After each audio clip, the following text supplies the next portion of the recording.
తీయాలి, మెడ పట్టి గొంతు పిసికి కాల పెట్టాలి.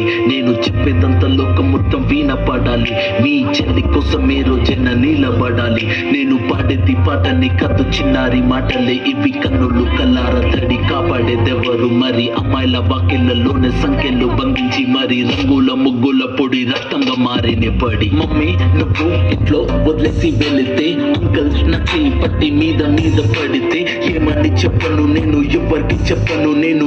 మీరే నేర్పించారు పెద్దోళ్ళు దేవుళ్ళు అని. ఎందుకు మమ్మీ పుట్టించాడు డాడీ నన్ను? అసలు వినాలనుకున్న నేను చందమామ కథలు.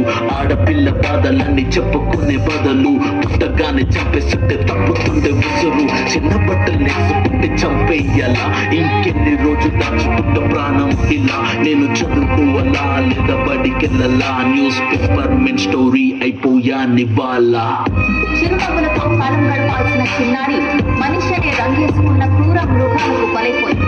8 ఏళ్ల చిన్నారిని హింసించి అత్యాచారం చేసి చంపిన ఘటన మానవత్వానికే మాయం మచ్చగా మిగిలిపోయింది.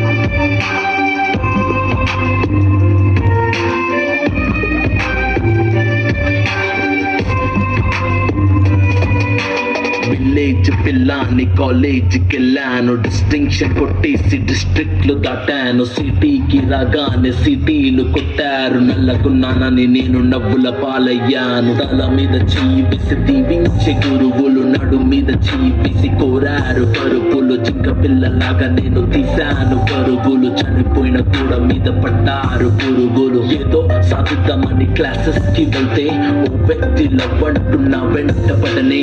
చిన్న చూపు చూసి నా చున్నీ లాగాడు, యాసిడ్ దాడుల్లో నా పేరెక్కించాడు.